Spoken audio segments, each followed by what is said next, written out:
United States is unveiling new evidence of what officials describe as Iran's continued attempts to destabilize the Middle East. Specifically, these officials say Tehran is arming proxies with a growing array of advanced weaponry. VOA national security correspondent Jeff Selden filed this report.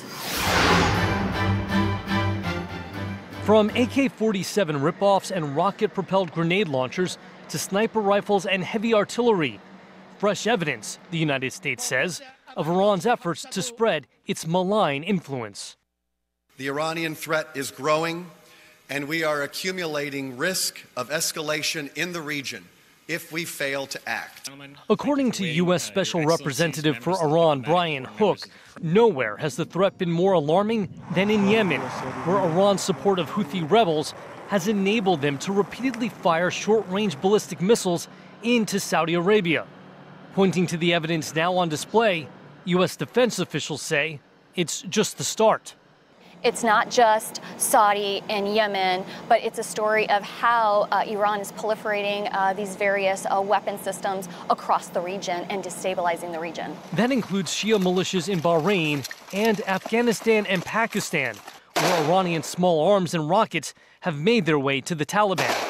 U.S. defense officials say there are a number of telltale indicators that link these weapons, like this machine gun variant, directly and conclusively to Iran. Everything from the serial number to the reddish-brown synthetic material used for the stock. Stamps that show that it belongs to Iranian defense industry, that there may be Farsi markings. This is not the first time Iran's leaders have faced such accusations, in turn charging it is the U.S. that is lying to cover up for a disastrous war in Yemen, a charge Hook denies. I haven't heard anybody say this is a political stunt.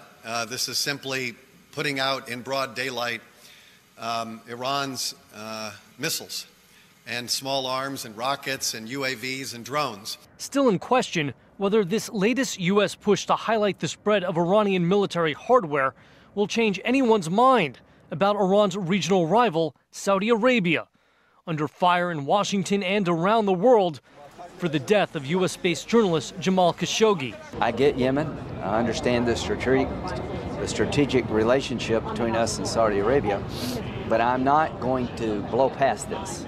For now, the U.S. hopes the world will at least take a look at what it maintains is an Iranian smoking gun.